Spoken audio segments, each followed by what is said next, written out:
એ દિવસે તમારા પટ્ટા પણ અમે ઉતારીને મૂકી દઈશું। તમારા પટ્ટા એ કમરમાં પહેરવા માટે આપ્યા છે, તમારા પટ્ટા ગળામાં પહેરીને ધારાસભ્યની સાથે ફરવા માટે નથી, તમારા પટ્ટા ટોમીની જેમ ગળામાં પહેરીને સાંસદ સાથે ફરવા માટે નથી। જો જેટલા લોકો ટોમી બનીને ગળામાં પટ્ટા પહેરીને ફરે છે, પોલીસ અધિકારીઓ પણ કાન ખોલીને સાંભળી લે, 2027 તમારી ફાઇલો પણ ખુલવાની છે। અમે દારૂ અને ડ્રગ્સ રોકવાની વાત કરીએ ત્યારે મારા પોલીસ અધિકારીઓ પીવાવાળાને લઈને આવે છે, પીવાવાળાને લઈને આવે છે, બસ પીવાવાળાને લઈને આવે છે। તો બુટલેગરોને કોણ લાવશે? તમારો કાકો?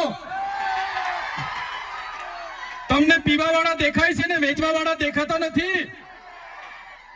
ત્યારે એવા પોલીસ અધિકારીઓને પણ કહેવા માંગુ છું, અમે દારૂ અને ડ્રગ્સ માટે લડીએ છીએ, વિધાનસભામાં પણ લડીએ છીએ અને સડક પર પણ લડીએ છીએ। જે લોકો હપ્તાઓ સાથે જોડાયેલા હશે, ડ્રગ પેડલરો સાથે જોડાયેલા હશે, બુટલેગરો સાથે જોડાયેલા હશે તો સંબંધ તોડી નાખજો।